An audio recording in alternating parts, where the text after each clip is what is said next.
So number 6, this is something that is in between Touch for Health and educational kinesiology and brain gym. I think it's the brain gym people who first created it, but we do use it in Touch for Health, and they go into a lot more complicated kind of brain balancing things. But this one is particularly good. It goes very well with switching. Do you remember the switching? If you don't, go back to number 4 and have a check at this. This is number 6 we're on now, and this is called cross crawl. Now, it's really important that when we are new in the world, we learn to crawl before we learn to walk. But a lot of people are a little bit impatient, and they want to get walking quickly, and so they miss that phase out, or they do the bum shuffling, or they do the rolling, or they just, don't get enough crawling. And what that does is it helps the two sides of the brain coordinate and helps the two sides of the body coordinate.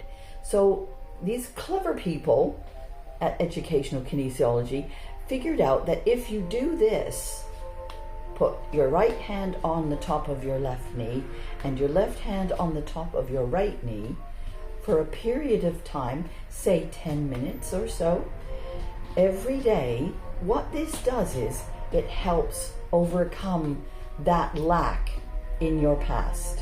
So all is not lost if you didn't crawl, but even if you did crawl, this is a really good thing to do if you've done anything that's slightly unbalancing, like riding a bike. You're only moving the bottom half of your body, right? Walking with your hands in your pockets, pushing a pushchair, pushing a shopping trolley, any of those kind of things, because you're not moving the top of the body and the bottom at the same time in a coordinated fashion. You see some people walking along and they don't move their arms. So walking, swinging your arms is the best way to get that natural flow of energy around the body, and also not carrying a bag on one shoulder or the other, having it equally balanced on both shoulders, that's the best, or hanging it across.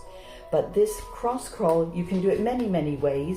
You can invent your own, but this is the basic one, and it's the easiest thing to do. Although if you find it difficult, just persevere, because I think you can overcome the feeling that you're unbalanced. But if you find it really tricky standing on one leg, you can lie on your back and you can raise the opposite arm and leg while you're lying down. So you do it raising over your head that way. I hope that makes sense. If you have any questions, just ask.